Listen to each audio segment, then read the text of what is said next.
If you have any issues signing in, please message Kevin directly. Also, a short survey will be, linked to a short survey will be shared in the chat by Kevin, but closer to the end of the event. So please make sure to take a few minutes to complete the survey for us. We do have ASL interpretation services by Mara and Kim, and closed captioning is provided by Patty, so we thank them for that. You can enable closed captioning by selecting live transcript at the bottom menu and enabling captions. So thank you all for being here. And lastly, before we begin, this is a reminder that the event's being recorded, so please adjust your setting to your preferences. Before I introduce today's presenter, I want to offer a land acknowledgement on behalf of the Planning Committee for the Latinx Heritage Month. Every community owes its existence and vitality to generations from around the world who contributed their hopes, dreams, and energy to making the history that led to this moment. Some were brought here against their will.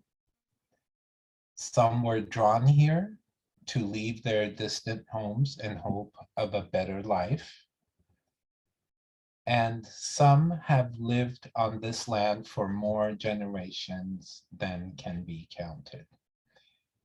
Truth and acknowledgement are critical to building mutual respect and connection across all barriers of heritage and difference.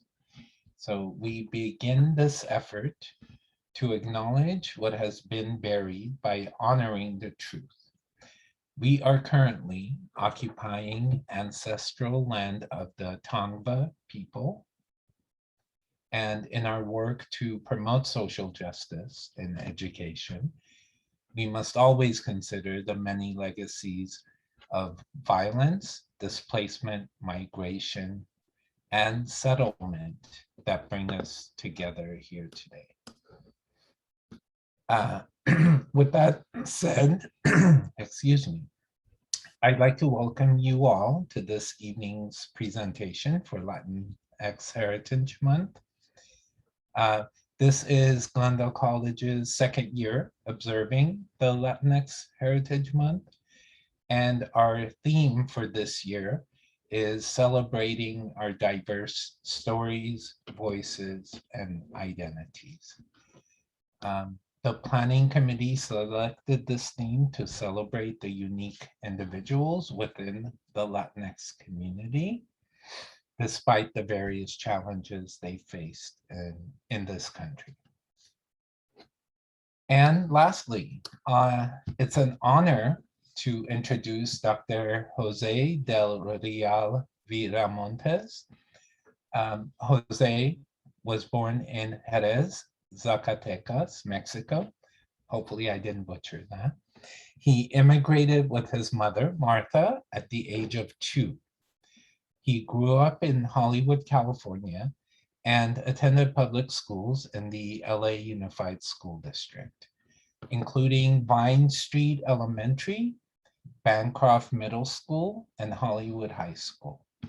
And he is a proud product of the California Community College system. He's attended Pasadena City College, LA City College, East LA College, and of course, Glendale Community College, from where he completed his IGETC requirements and transferred to University of California, Los Angeles, UCLA.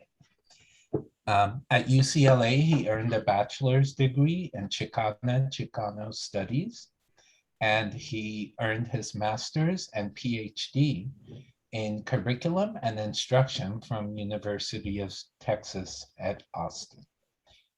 On a personal note, And this is where I embarrass Jose. I've known Jose since he was a student at GCC. And I remember the day very clearly. I'm not going to date myself, but that he told me he is going to stop working full time and start going to school full time and dedicate his time to schooling, which was a very hard decision for him to make, but a very brave one. I don't think I had ever had a student tell me that they were going to do that. So, and I remember him writing his essays for the applications, the whole bit. So with all of that, I'm really proud of him. I'm excited that he's here and he accepted our invitation to speak. And with that, it's my pleasure to welcome Dr. Jose Del Real Viramontes. Thank you, Hoover. Wow, I might cry a little bit, but thank you all for being here. Thank you to Hoover for the invitation and the Latinx Heritage Organizing Committee for putting this together and for all your support. So thank you. I also want to give a quick shout out to Piper Rooney. She was my English instructor when I was at Glendale Community College. Thank you so much for being here, and I hope to catch up with you soon. And I think my parents are on as well, so I'm just gonna say something really quick in Spanish.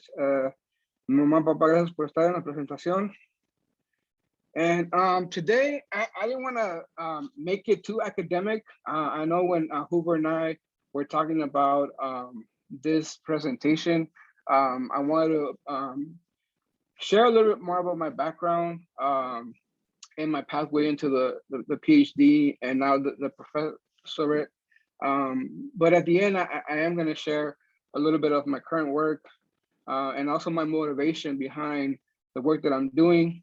I also want this to be interactive. I don't like, even when I'm in the classroom, I don't like lecturing. So there is a link that I provide that y'all can join me in providing some responses to some questions that I have. So please feel free to interact as much as you want. I'll also keep an eye on the chat just in case folks have questions or comments. And hopefully at the end, I can make a copy of the Jamboard with all your responses, and I can share it with you all. And hopefully Hoover or the organizing committee can give you all a copy to that. So I'm gonna go ahead and start sharing my screen. So can y'all see it? Yes, okay. As much as I use Zoom, I always get stuck at the beginning, so give me 1 second.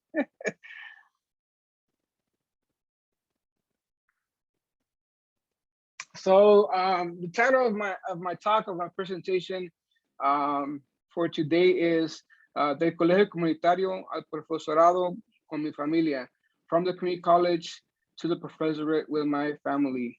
I am at the University of Illinois at Urbana-Champaign. I started this fall. I started my role as an assistant professor. Prior to that, I was here as a postdoc and as a visiting assistant professor. But I was recently given a promotion to start here as a tenure track. I'm in the Department of Education Policy and Organization and Leadership.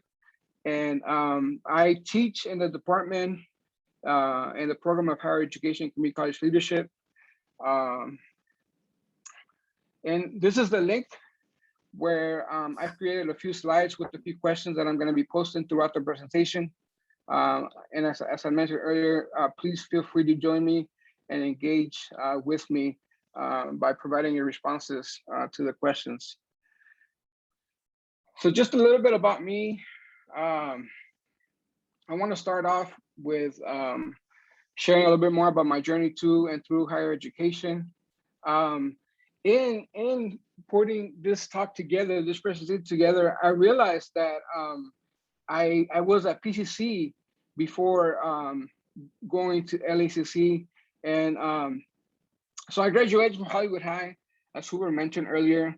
I graduated in 2001, and at the time I was playing football. I was part of the varsity football team, and my friend and I, my best friend and I at the time, we thought we were going to be able to play junior college football, right? So we heard PCC had a good team, and we decided to try out, right, and enroll.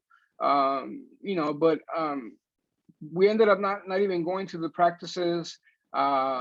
So he left PCC, and since I didn't want to be the only one going there, I decided to leave PCC and enroll at LACC. And since it was later in the semester, I wasn't able to get all my classes, but I was able to enroll in remedial developmental English and a few other classes. And at the time, I really had a very negative experience in my English class. It was a developmental English class. After receiving my first paper back, you know, there was a note from the instructor telling me to see her after class, and it was, you know, all in with red ink, a lot of comments. So I stayed after class, and my interaction with her was not very positive. Her body language, her facial expressions was not welcoming, very demeaning, very negative. So she basically told me that I wasn't performing at the level of her students in that class. And remember, this was a developmental English course, right? So knowing that and getting her evaluation of my work and my abilities, it was very discouraging. So I decided to leave LACC for a few years. And at the time, I had other friends going there. My best girlfriend at the time, she was also taking classes there, but she had recently started working for a multi-level company where, you know, they would promote people making a lot of money, and they always sold us on the idea of retiring our parents, right? So at the time I was 18, right? First gen from a working class Mexican family. So I was really intrigued and drawn into being able to retire my parents. So having that negative experience with my instructor and knowing about this opportunity, I decided to leave school and focus on trying to make money in this company. It didn't work out. I was there for a few years. A few years passed. I met someone in that organization who at the time, she was attending East LA College. So between the time I attended LACC and East LA College, 3 years have passed, right? Without me going to school. But at the time I was working multiple jobs, and I was part of this company. But I would go visit her. And one day we were going through the admissions office, and she's like, "Let me borrow your ID." So I let her borrow my ID, and she literally filled up the application, and she submitted it, and I was enrolled at East LA College, right? I had to take the entrance exam, and I remember placing in developmental English and math again. But this time around, it was a little bit different because somebody from their counseling center reached out to me, and they told me about the Puente project, that they wanted me to be part of the cohort. So I was there, at the time, I was working a full-time job, and I was still living in Hollywood with my family. So I would only go to ELAC for a few classes at a time. But one of them was English, right? It was the English 28. I don't remember the sequence, but in the sequence, it was the one before English 101. And you know, that experience from LAC stood with me, and I think to this day it still affects me, right? In my confidence, you know, feeling this idea of imposter syndrome, right? So I was there, and I struggled. I struggled in English, even though I had the support, right?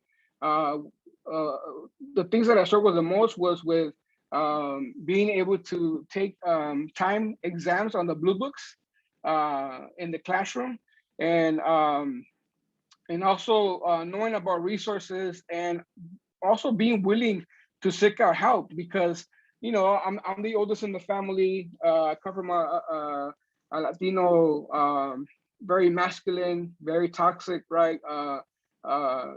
Culture at times. So I didn't want to seem weak, right? So I wasn't able to seek support. But I ended up passing that class with a C. I advanced to English 101.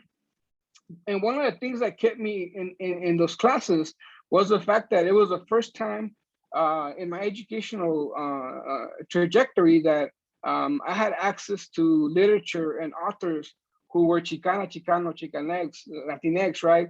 And I will read about their experiences, right? And I was drawn to that because for the very first time, it wasn't, you know, just one focus on one experience, right? Which is usually the Eurocentric experiences of the majority of the community, right? So that was what really pulled me in, and I think that was one of the reasons why I was kind of successful, because when I went to English 101, I was really stuck in those exams, the blue book exams, having to write, and then the other big part of it was also the research paper, because when you get to English 101, you have to produce a research paper. So that was really intimidating. And again, right, the experiences that I had in the past and my own insecurities really got to me. So the teacher knew that I could do the work, and she didn't want to fail me. She gave me a D, but I couldn't take her anymore. And I remember going to summer school, and the same thing happened, right? I was working. He ended up failing me. And at that point, I needed to make a decision, because if I wanted to take English 101 again, I had to look outside of the LACCD district, because I couldn't take English 101 again if I wanted to transfer. So I ended up going to Glendale. When I tried to enroll, it was in the middle of the semester, so I couldn't do it, and I had to wait again, right? And as Hubert mentioned, right, I made the decision. I remember very vividly. I was driving with my mom and my brother and my sister. We were actually going to the Glendale Galleria. I don't remember for what, but I was, I had in the back of my head, I was always wanting to go back to school, and I always wanted to go to college. But I just, you know, I didn't have the resources.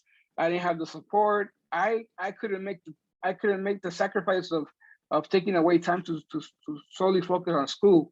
So I remember driving to the mall, and I remember telling my mom, I'm like, you know what, I think I'm gonna quit my job.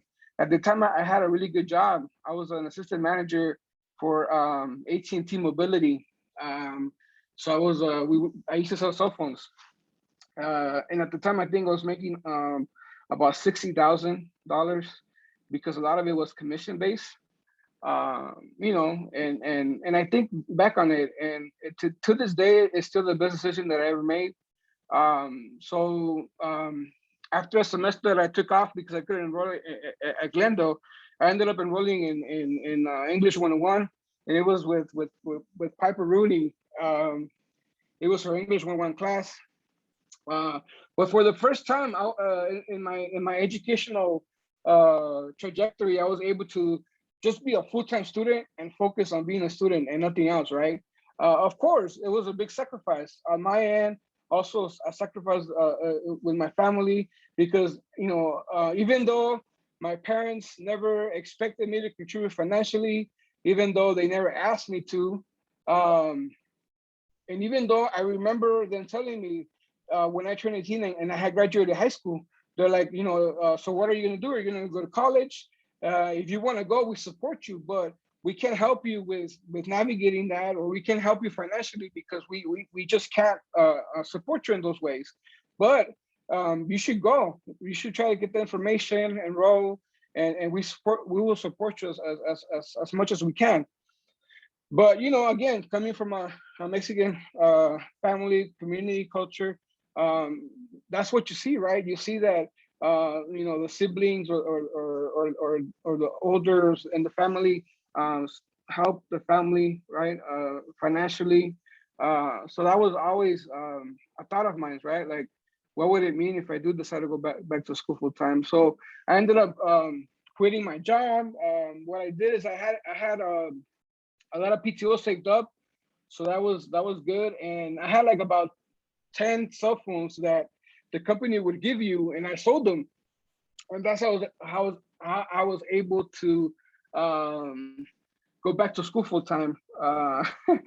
So when I was at Glendale, one of the turning points after going back to school full time was going to the transfer center in Glendale. And I remember meeting Elvia at the transfer center. Elvia, at the time, she was a peer mentor with the Center for Community College Partnerships at UCLA. And basically, if y'all are familiar with that program, basically, it's made up of former community college transfer students themselves, who then go back to the community college or other community colleges in California and support students who want to transfer to the UCs, right? So, you know, she asked me if I was thinking about transferring. At the time, I wasn't really sure. She told me about a summer program that I should check out and sign up for. It was a 6-week commuter program where you get to be a student at UCLA for the summer. You get to take a class, and you're also part of workshops and other small community of learning activities. And I remember Piper Rooney actually wrote my letter of recommendation for that program, because you needed a letter at the time. So I ended up getting in. I took a public policy class at UCLA in the summer. And I just had a great experience, right? Just being immersed in that culture, being in that class, being within quote unquote traditional UCLA students, right?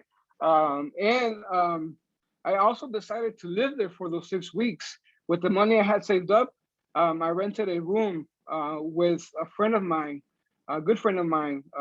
We rented a room, and you know, I would wake up in the morning, I would go to class, and then join all the other students that were part of the program in the afternoons. And that was really, I think, what did it for me, the turning point, right?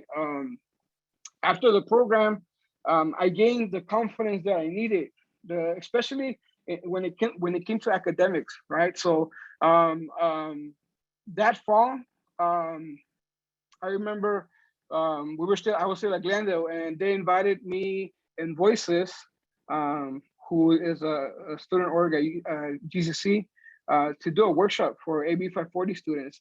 And I saw Elvia again. She's like, "Are you working on your application? Are you working on your statement, on your essays?" And I'm like, "No." She's like, "You have to do it." So she was the one that pushed me again, right, to apply. So I ended up applying to UCLA, Berkeley, Davis, and UT San Diego, and I only ended up getting into UCLA. So I think part of it was because I did the program. I don't think if I wouldn't have done the program, I don't think I would have been able to transfer to UCLA. At UCLA, I did Chicano studies. I was able to learn about research, about graduate school through TRIO, the McNair Scholars Program at UCLA. I did a senior thesis project looking at the experiences of Latino men in remedial English. I think also very early on, I went back to Piper, and she let me come into her classroom and do a survey with a few of her classes at the time. And I applied to graduate school. I ended up going to UT Austin. I lived in Austin for about 6 years. And I never thought, I never thought I was going to leave home, because, that wasn't heard of. It was, especially, coming from a Mexican family, a Latino family, a lot of us leave. But, when we get married and start our own families, right? It's really not traditional, right? To leave to go to school. Even me as a male, right? It was hard.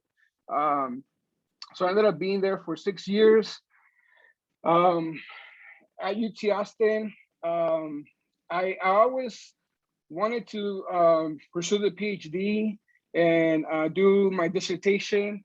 I ended up doing my dissertation and looking at how Latinx community college transfer students develop their agency through the transfer process, because a lot of the times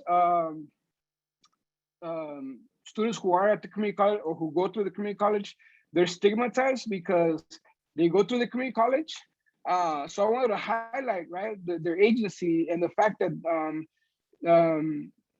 they had a lot of assets that they brought to the university, and they use in that experience, in that process. And part of it was also my own experience, right?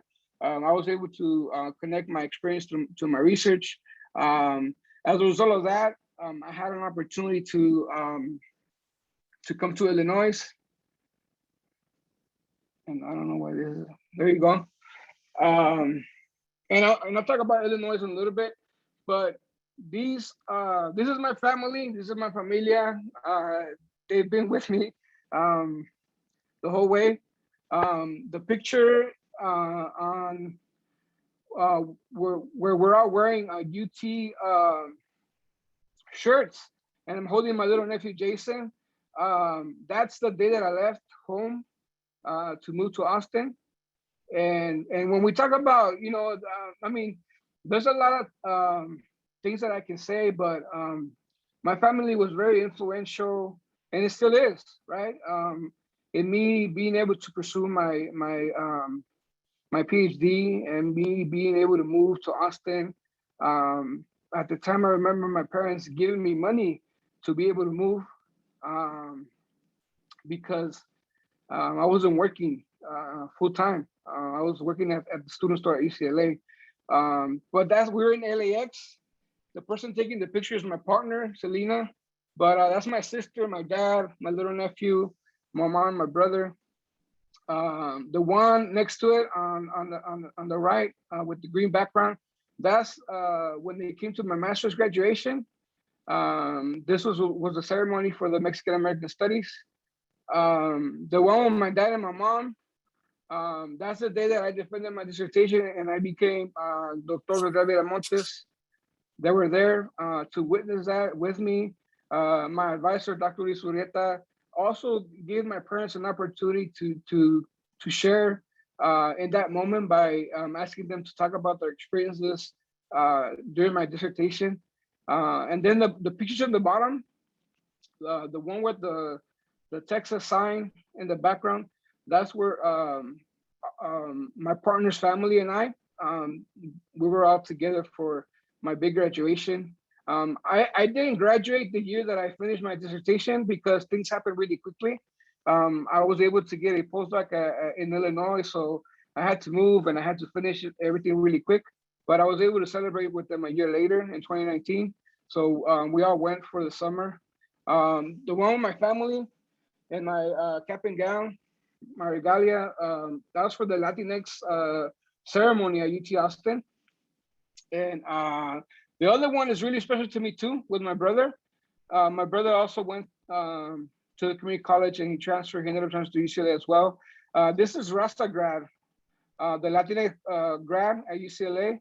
And I've been really lucky and really blessed that my experience has come full circle, because the summer of 2018, And the summer after that, I was able to teach at UCLA. And in 2019, he graduated, and I was able to be there in his graduation, and I handed him his diploma. So this was a moment, a very special moment for me. And that summer, I was also able to teach the incoming cohort of students who participated in the CCP program, the UCLA 6-week commuter program. I was one of the instructors for some of the courses. So, you know, it was really special to me.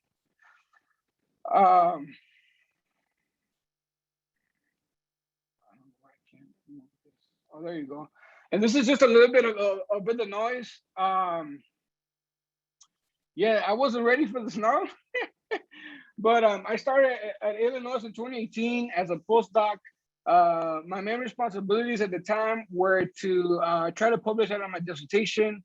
But I was also, you know, involved in as an instructor. I was part of dissertation committees. So you could, you know, get a little taste. And this is something that I never imagined in my wildest dreams, especially when I had gone back to school full time, when I was struggling, right, to get through the English classes. But this is a little bit of my life out here. This is my 4th year, and this year I started my tenure track position. And then I think I wanted to share the little note that Jason, my little nephew, wrote. And this was when he came to my class at UCLA, and he wrote, "My uncle is a professor at UCLA, and he teaches students." So to me, that's really powerful, because it also shows my little nephew that that people like him and people like me and us and my family belong at a place like UCLA, and can also be the instructor and the professor, because you know, if it wasn't for the experiences that I've had with the professors of color that I had, I would have never seen myself as a professor, right? And it wasn't until my 2nd year of my PhD that I really solidified this idea of becoming a professor.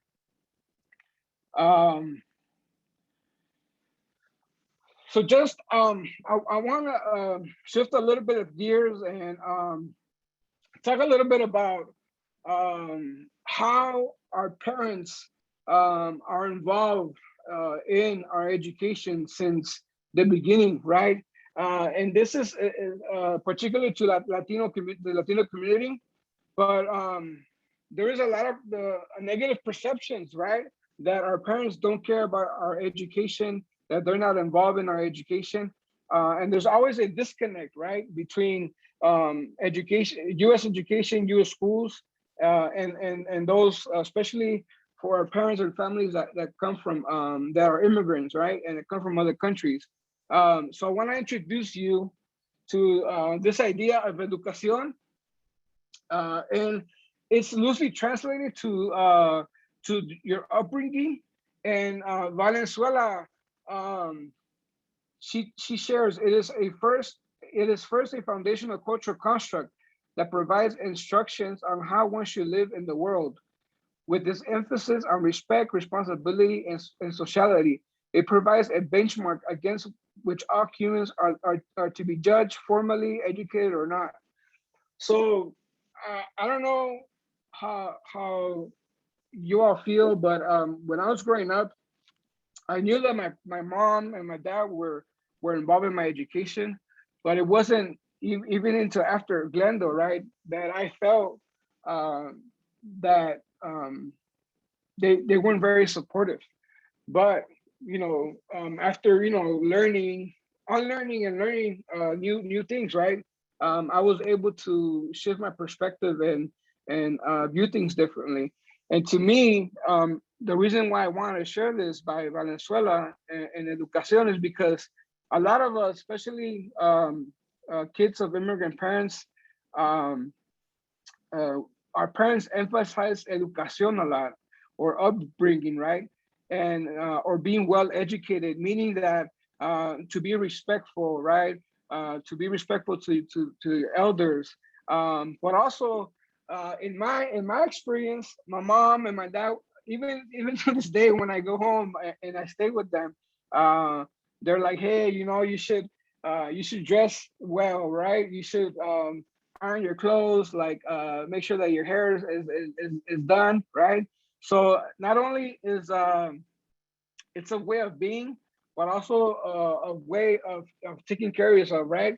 And being respectful, but also making sure that you always put your best face, your best foot forward, because in Spanish, right, or in the Latino culture, if you're well educated, if you have an educación, if you are well educated at home, being well educated or educado is gonna open doors, right, and doors to opportunities.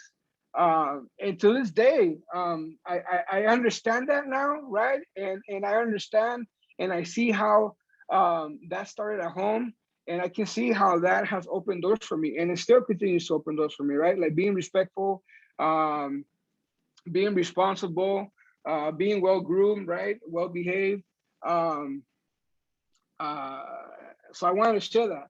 And the other is ways that our parents are involved in our educations, right? And there's two ways. Valencia and Black share this. External involvement with school.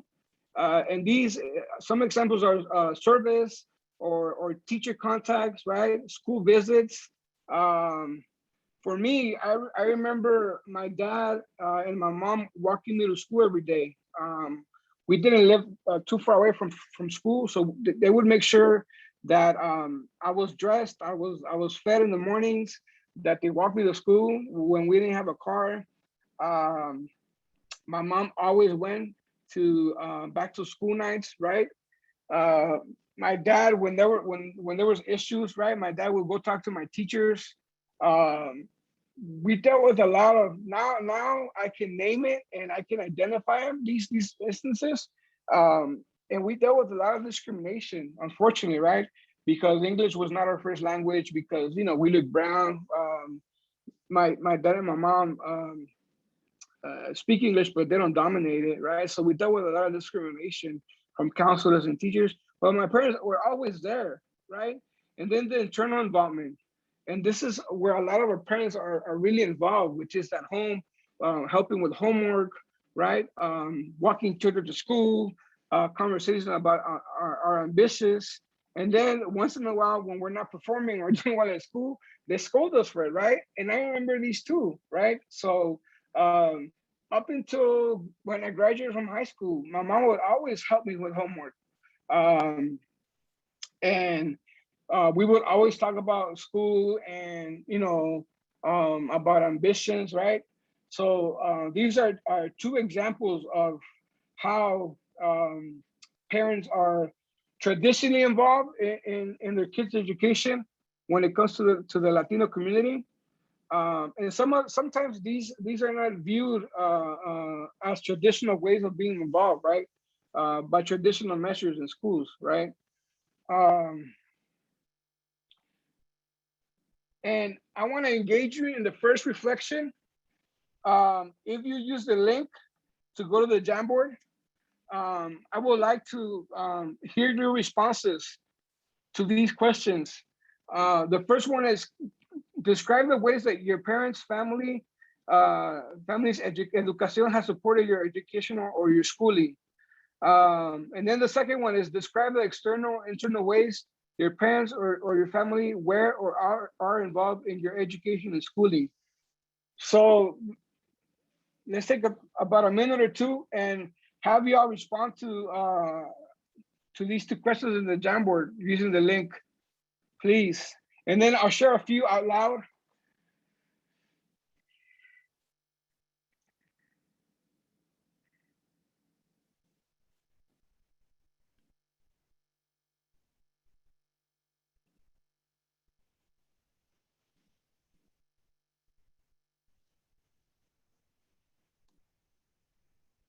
For those using Jamboard for the first time, on the left-hand side of the window, you will be able to see almost like an icon menu. And on the center, there's a sticky note option. and that sticky note option will allow you to input your response. So if it's your first time, that's kind of a short walkthrough of how to add your response. So at the left-hand side, there's an icon or application with a set of icons, and you can click sticky note. It should be the center, the one at the center. Thank you, Kevin. Jose, your transcription is on for your presentation, but we also have live transcription. So if you don't mind turning it off, that would be awesome, because then it's not confusing for people who need to read the transcription.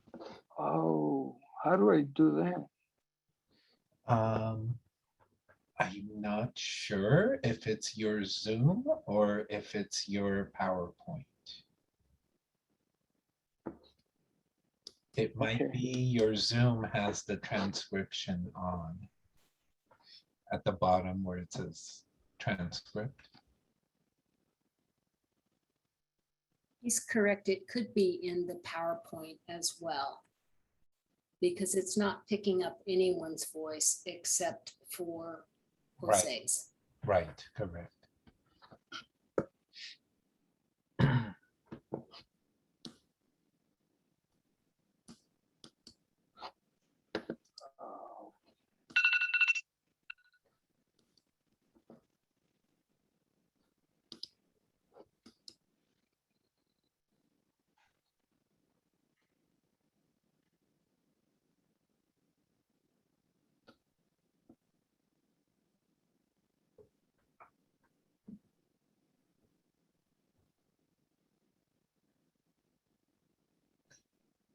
I think under subtitle settings, where you were on that subtitle, yeah. That might be it.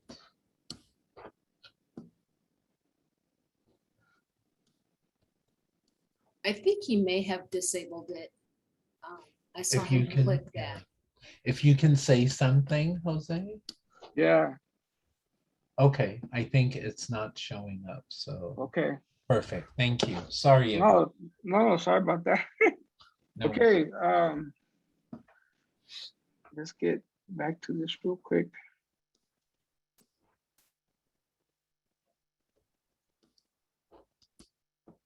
Thank you for sharing your responses. I really appreciate it. I'll share a few just really quick because of time.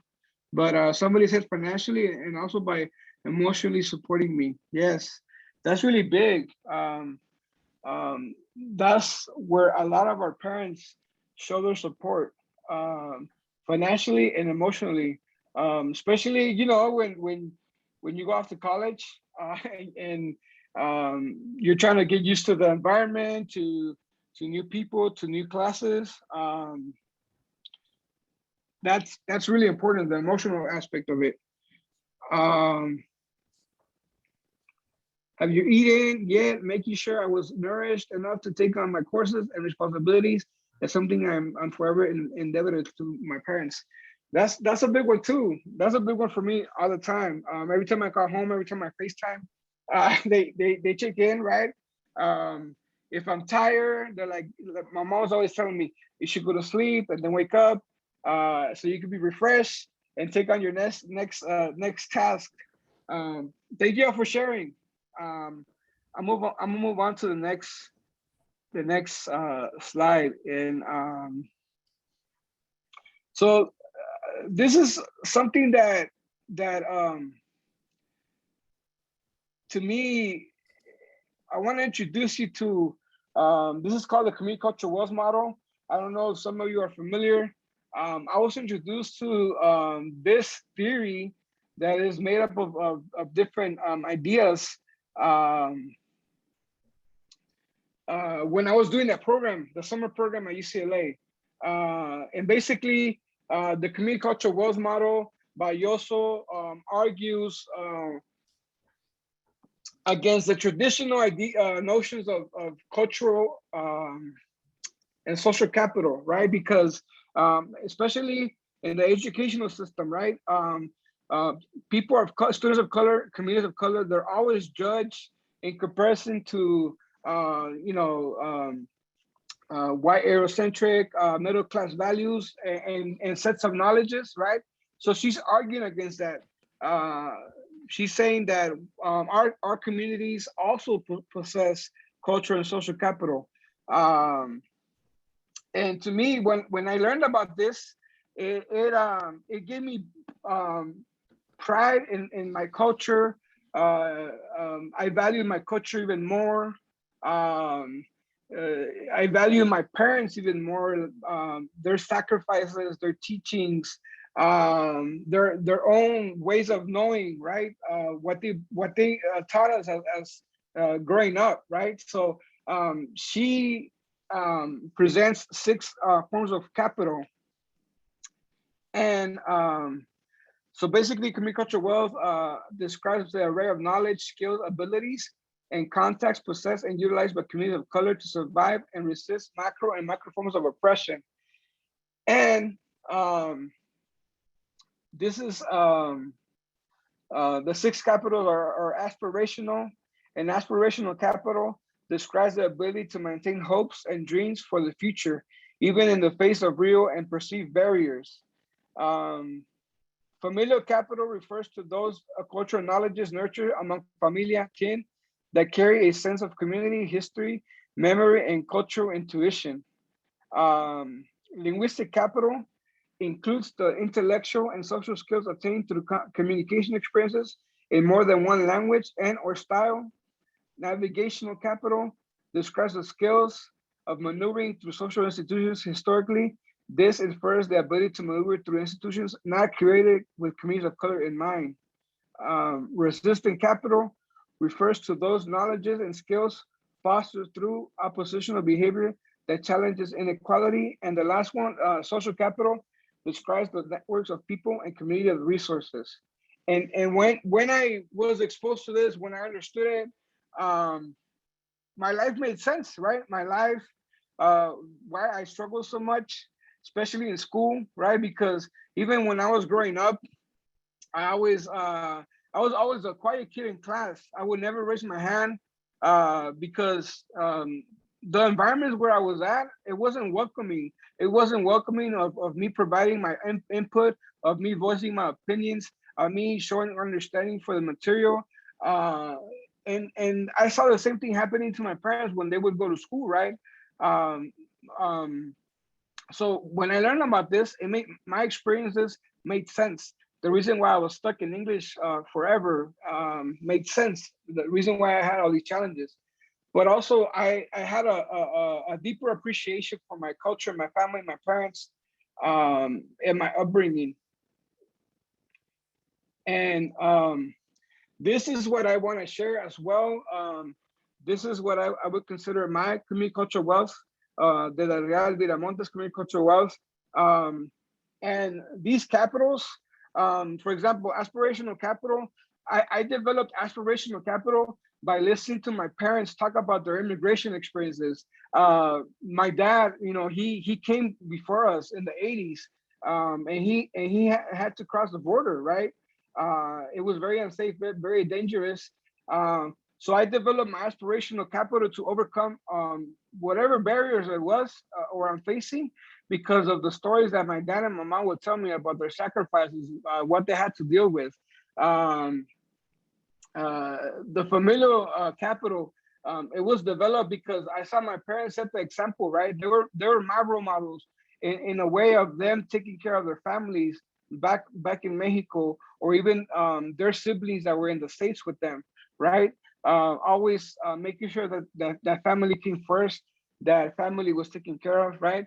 Linguistic capital, I developed my linguistic capital because my native language is Spanish, right? And my parents always made sure to nurture the knowledge, my knowledge base in Spanish, so that it could be easier for me to learn English and learn different things in English and be able to communicate in both languages. I remember my parents sitting down with me when I was really young and showing me the ABCs, right, in Spanish. And a lot of the skills that I was able to develop because of that, I was able to, and to this day, I'm able to use my Spanish to write papers in English, right? My navigational capital, again, coming from my parents, just the way that they navigated the different social systems that, you know, they're not created for native Spanish speakers a lot of the times, right? And they would navigate going to the doctor. Sometimes I would support that too, as the translator, as their language broker. I also remember big lessons, right? When I was 18, I worked with my dad and my uncles, his brothers, at a restaurant in Beverly Hills. My parents, my dad and my uncles, I was working in the restaurant industry. So I took a summer job. I wasn't there for long. I was there for just a summer, but I remember my dad teaching me how to navigate those spaces, right? Like how to act with people. Also, like always, he taught me to be attentive, to always look ready, to make sure that when I spoke to people, that I would look at them in the eye, and you know, a lot of things that I took away from working with him.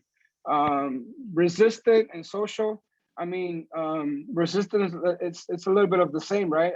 I developed my resistance capital by my parents always fighting for things to be right, for justice and whatever it was, right? I remember a lot of times when they would go to school and try to argue of why, you know, I wasn't allowed to go to recess, or when I would get in trouble because there was some miscommunication between the teachers and myself, right? So my parents always resisted being silent and always fought for what was right. And the social, I mean, you know, the social I learned, being social and using my networks and using the people, especially my family and friends, to gain the knowledge and the resources that I needed, right? For whatever task was at hand. So a lot of these things, I was able to look at them and then realize that a lot of these things were nurtured at home, and they still continue to be nurtured, right? So this is the next one. I don't know how to go back to. Oops, sorry. Okay, never mind. Oh, sorry, y'all. So the next question is,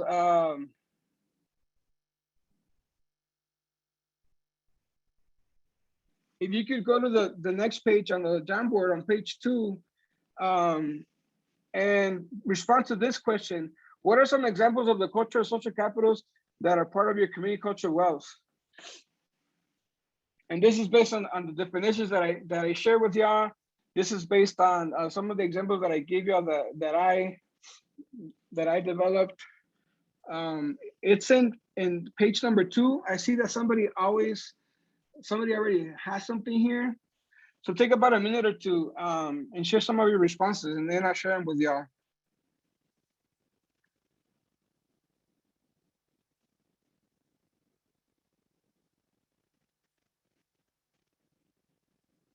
The first one here is Dad always said, no matter what, you are going to college. It's the only way to have a good life. He would do everything he could to help me with staying in school. Yeah, thank you for sharing that. Yeah, a lot of our parents and our families, they sacrifice a lot, right? But there's times where, well, at least me, I can speak for my on my behalf. A lot of times I didn't see it that way, right? Because you know, they were not able to go with me to college and help me pay my classes, or they were not able to give me a car to go to school, right? And things like that, right? So, but now I understand that the sacrifices that they did make, right? The other one is being able to speak more than one language. Yeah. Yeah, I now I appreciate that a lot more than when I was younger. There's a lot of power that comes with being bilingual or knowing multiple languages. Thank you for sharing that. Somebody else said, having Familia Comunidad to help one another by babysitting, fundraising, etc. Yeah, yeah. A lot of times we rely a lot on family to babysit, to help out around the house, and that's a lot of times that's the way that we all kind of like move up, right? We move up together because we're very supportive of one another. Thank y'all for sharing that.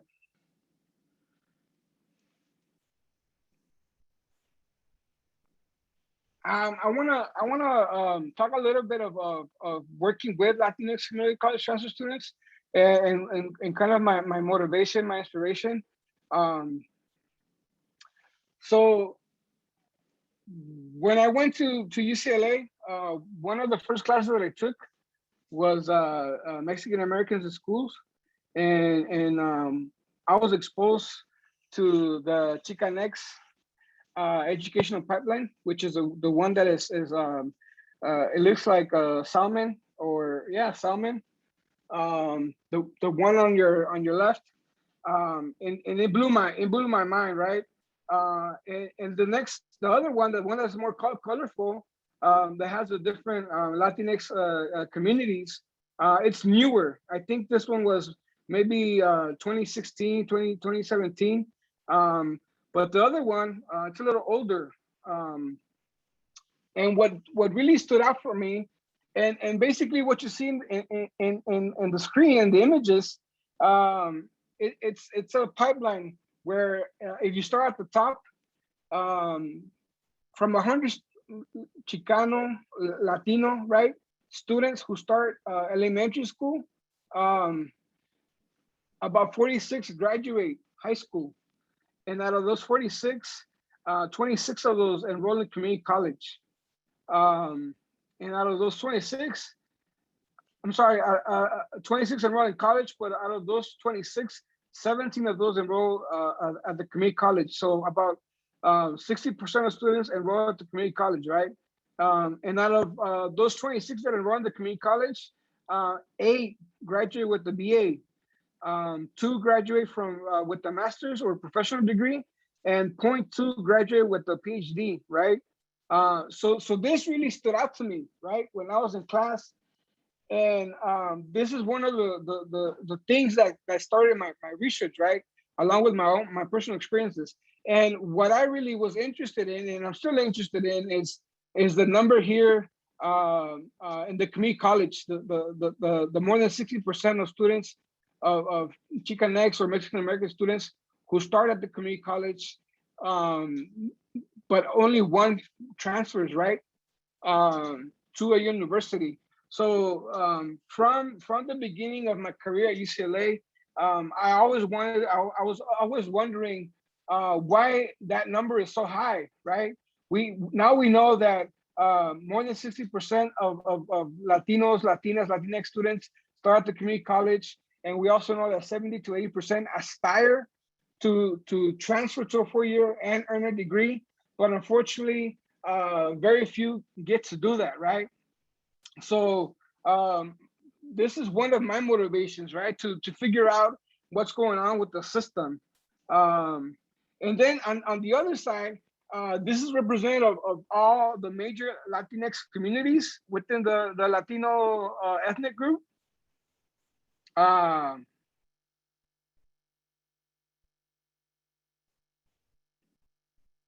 And you can see all the major Latino groups being represented, and the numbers look to be a little bit better.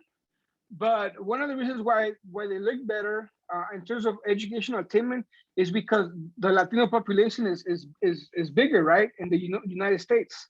So it doesn't necessarily mean that the educational system is being more equitable, and it doesn't mean that necessarily that the numbers are increasing in terms of graduation rates, right?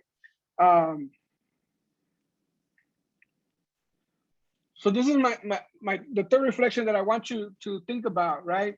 And you could use the sticky notes and go to slide number 3 on the Jamboard and think about these questions.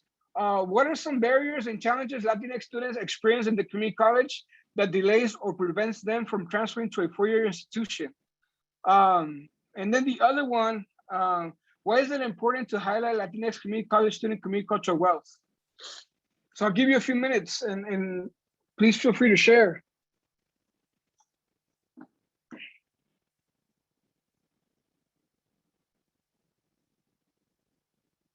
Oh, I'm sorry, I have my video off.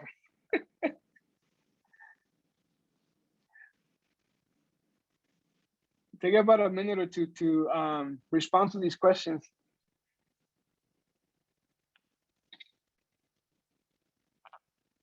Thank you.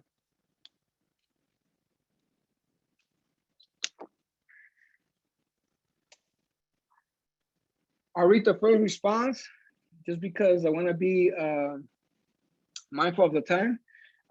They often tell me that high school did not help them prepare for college, majority of them.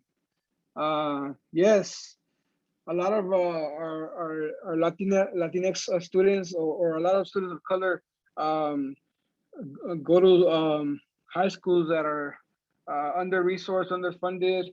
A lot of times they interact with counselors or advisors that cannot always support them and provide them with the best advice. Language barrier, culture shock, financial problem. Yes, all of those are true, especially for immigrant students, right? A lot of times that might be it might be a language barrier. It certainly has been for me. One more. Taking courses while also being the primary breadwinner for their family. Yes, that's a big one too, because a lot of times when that happens, they're going to school on a part-time basis.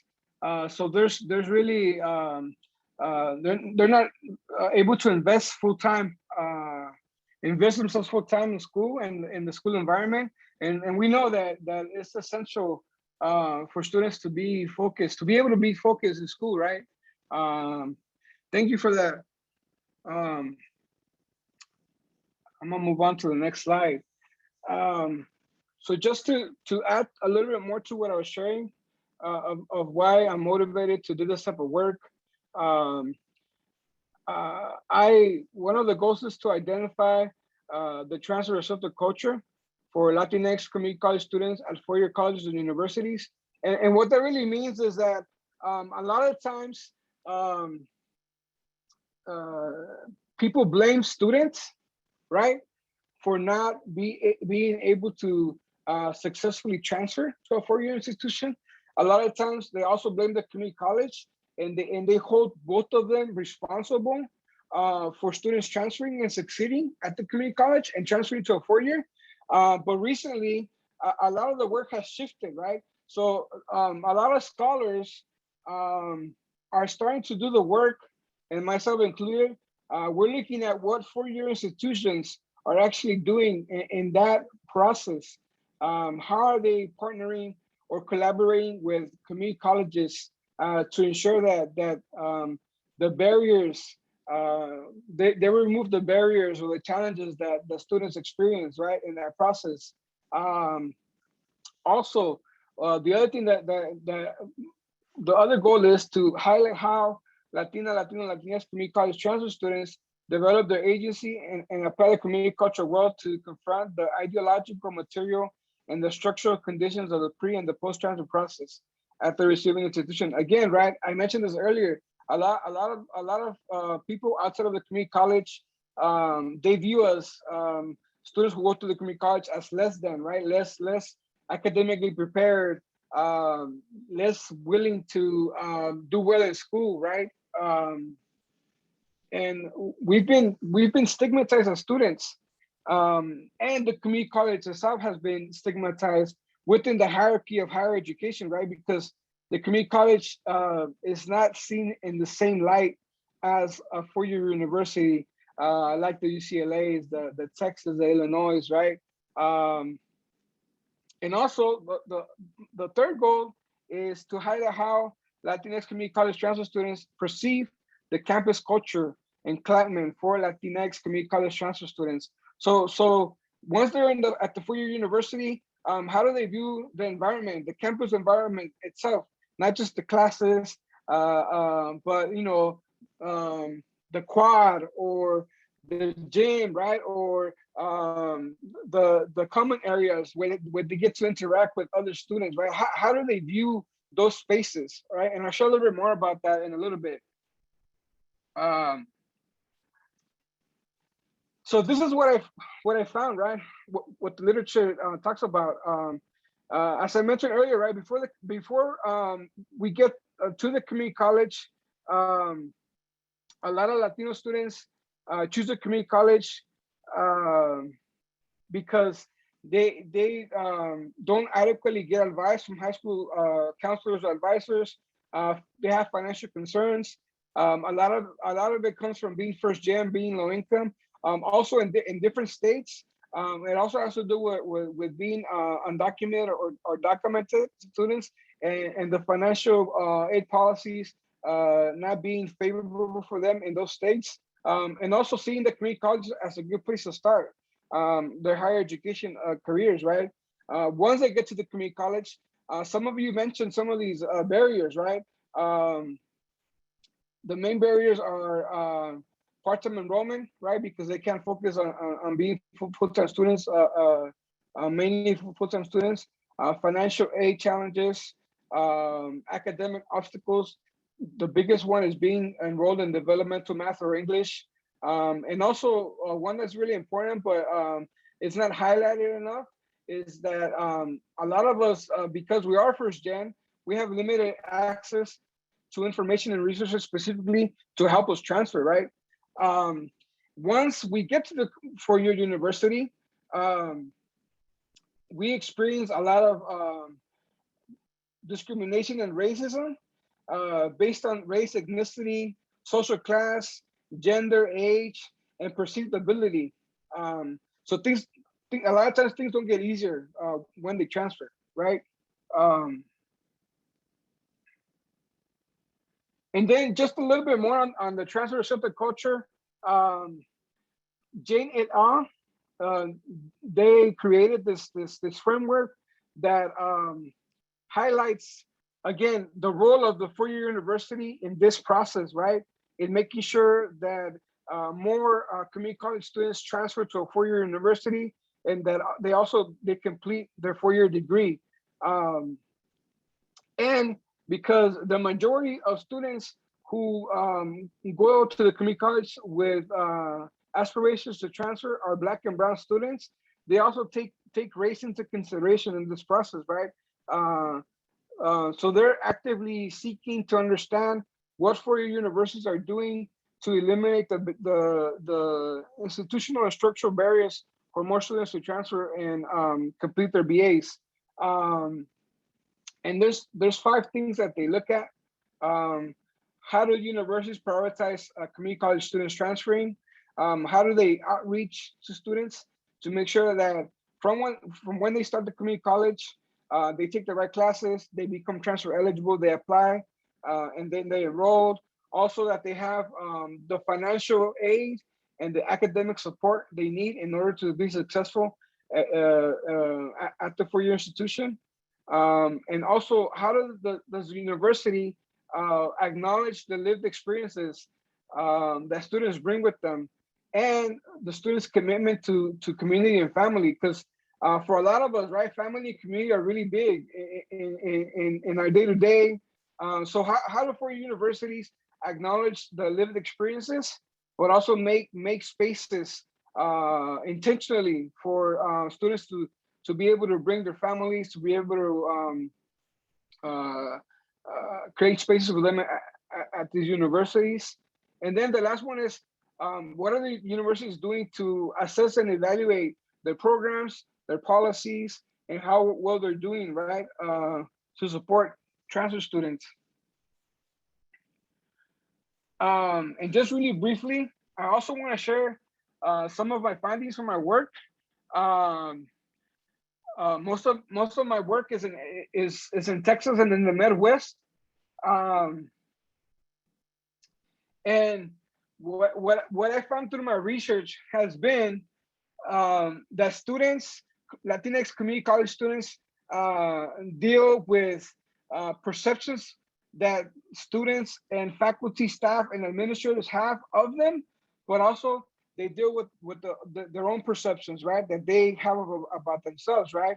So a lot of times the university where students transfer to, again, right, they place a higher academic level on the university, and they devalue or they depreciate the rigorous of the academic classes of the community college. Also, again, community college transfer students are perceived to be less academically prepared to be able to succeed at these institutions. And in terms of the material conditions that they deal with, they always have limited access to resources, to information that's going to make it easy for them or easier for them to transfer.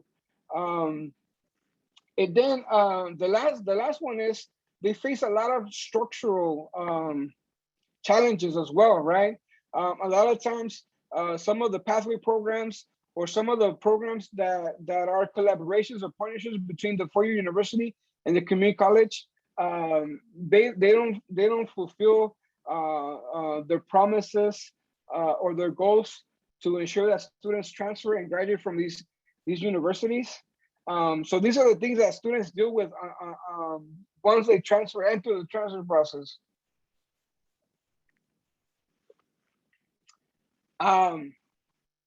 In addition, what I found through my work with Latinx transfer students is that they develop and they use their community culture well through this process, right? For example, their aspirational capital, they develop their goals to attend the top university, right? So they wanna be able to gain admissions and graduate from the top university in their state, in their major, right? They're inspired to achieve at a high academic level because of their parents and their family. Their familial capital is made up of both the children and their parents contributing financially, right? For example, there's been cases where family members help students pay for different utilities when they move out of their homes and go to college, right? And vice versa. There's been times where students still contribute to their household financially, right? Their linguistic capital, they've been able to apply their academic skills and knowledge in their native language to succeed at the university, right? So when they're doing homework or they're engaging in different assignments or activities, they use their native language to make sense of what they're dealing with in English, right? In the different classes. They also communicate with their friends in Spanish to be able to gain valuable information to help them transfer and succeed at the four-year university. In terms of navigational, a lot of them do this process on their own. They don't have the support from either the community college or the four-year university. So they've been able to navigate the transfer process by using Google or university websites. They physically go to the university, to the different departments to get the information to transfer. And then the resistance capital, a lot of them have dealt with a lot of obstacles. So just the mere fact that they're transferring to a four-year university, that in itself is resistance. They also had different academic challenges once they transferred. So they had to consciously switch majors in order to stay enrolled at the university. There's other students who have to leave the university, enroll back at their local community college, and then transfer to their local universities, right?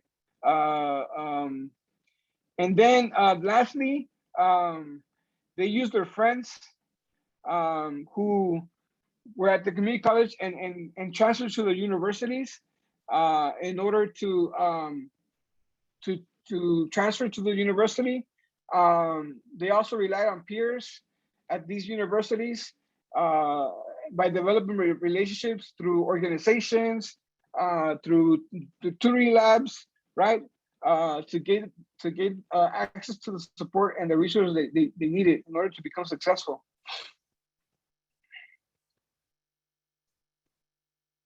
This is the last reflection. We do have a little bit more time, but for the purpose of time, we can skip this one. But if y'all want to share your responses on the Jamboard, feel free to share them, and then I can share them with Hoover after the session. But let me skip this one really quick. I do want to share a little bit more about what I'm doing now. So I'm building on this idea of transfer receptive culture. I'm also working on a co-edited book on Latinx community college transfer student experience. And I'm also engaged in a new research project looking at the experiences of Latinx students during COVID, right? So this idea of spatial transfer receptive culture, I'm still working on it.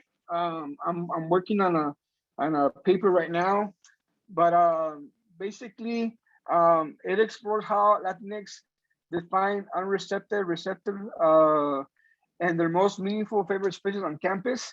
They're using photos, so they're collecting their own photos, and they're reflecting on the structures in that environment, the people that are making up that environment, and just a few, so you get an idea of how powerful these images are and how powerful these reflections are from students. So this is generally how students define unreceptive spaces. Somewhere I do not feel that I can be myself, or I have to change myself to the environment where I am in, that makes me feel uncomfortable. And some of the examples students gave where students felt excluded based on perceived social class, status as community college transfer students, and also the different departments that represented their majors. This picture was provided by Cruz. Cruz is a first generation immigrant working class student. And he took a picture of one of the Starbucks on campus where he would walk by there every day. And it made him feel uncomfortable, and that he didn't want to be there, because he said that every time he passed by the Starbucks, he saw the same people wasting their money in buying coffee every day. And that made him uncomfortable, because that's something that he wasn't able to do, right? He wasn't able to have the discretionary income to be able to spend money on buying coffee every day, right? Receptive spaces, generally students describe receptive spaces as a place where you can go in and you feel welcome. No one will be judging you because of your ethnicity, race, religion, skin color, etc. People will treat you in a friendly manner. And a lot of the places students identified were very isolated places. A lot of them were indoors. And this is another picture by a student. And this is a basement level area where students will go in and study, right? So here you can see that is a very isolated, secluded place. There's not a lot of room for folks, students to study. This is where a lot of students were able to keep to themselves, right? A lot of students also describe that they consider receptive spaces places where people were not going to bother them, or they were not going to interact with folks.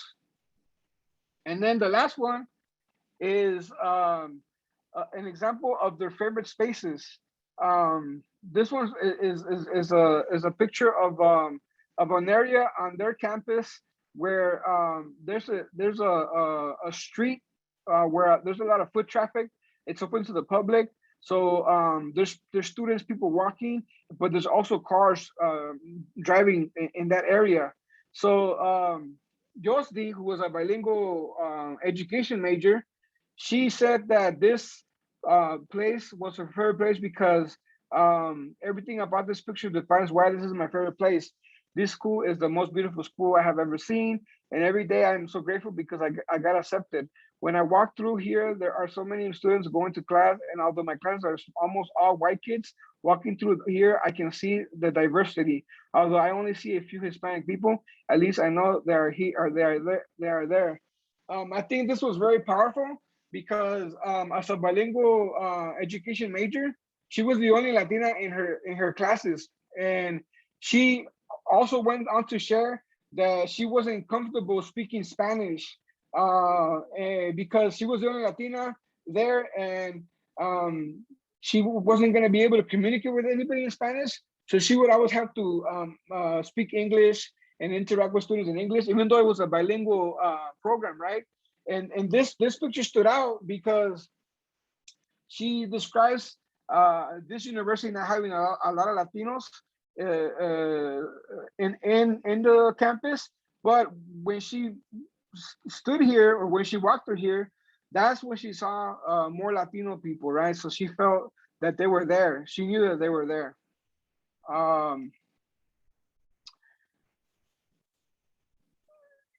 Just a little bit more on current projects. The book is really a powerful contribution. It's going to provide different examples of how to analyze the experiences of Latinx community college transfer students.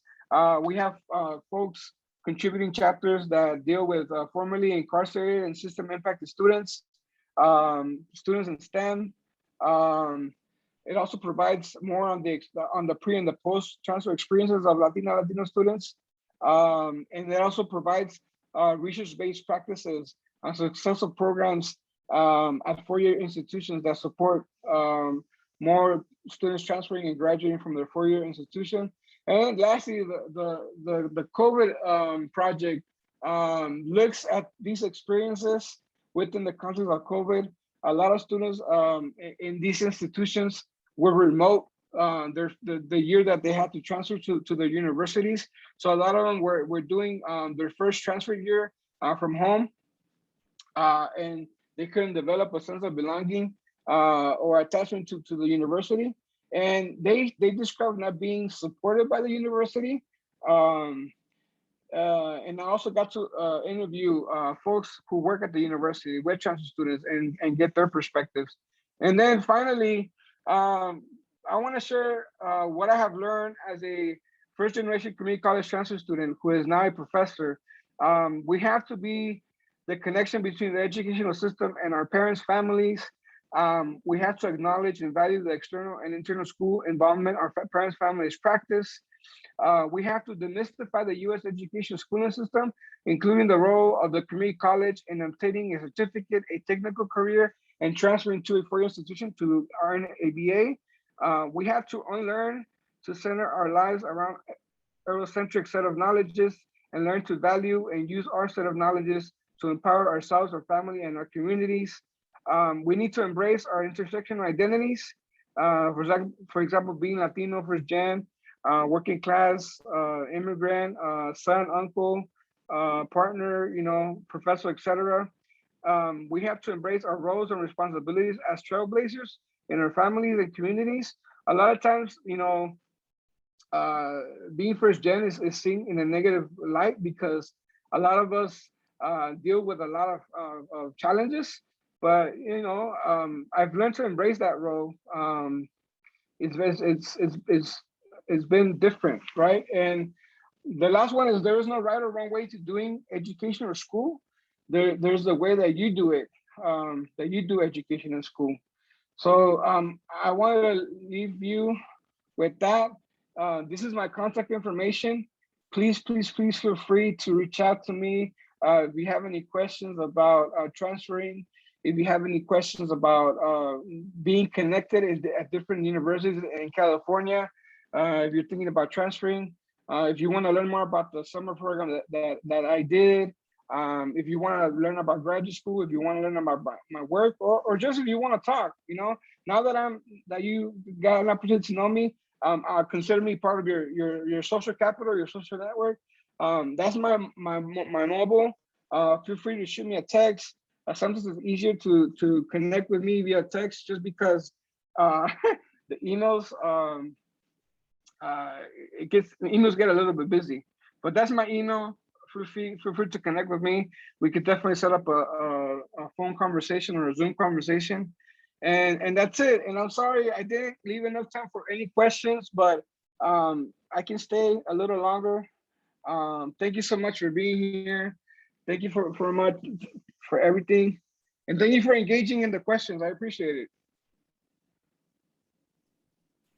I'm just gonna also thank you for presenting with us, and so motivational and inspirational that you were a student at GCC and now you've gone on to actually make a difference, right? And to hopefully change perceptions of community colleges and help students in their process to transfer. So we also not only are appreciative you're here, but also for your work. So thank you so much. And with that, I think, Kevin, you're going to put a link for feedback for the presentation. So we appreciate that if you can do a feedback, a short feedback. It's mostly click through. That would be great. Thank you. There it is. And I'm getting feedback, but and just thank you everyone for coming. We're so proud of I now call him Dr. Jose because I can't just call him Jose. I have to give him the acknowledgement of doctor. Jose's lying, please. I know, but I need to acknowledge. So thank you. I hope to come visit soon. Excellent. Hopefully, if some of y'all are around, I'll let Hoover know when I come, and maybe hopefully we can get together and. Definitely. And he means it when he says email him or get in touch with him, he will respond. So please, please do take advantage of that. Thank you everyone for coming and hope you all have a good evening. Thank y'all. Gracias.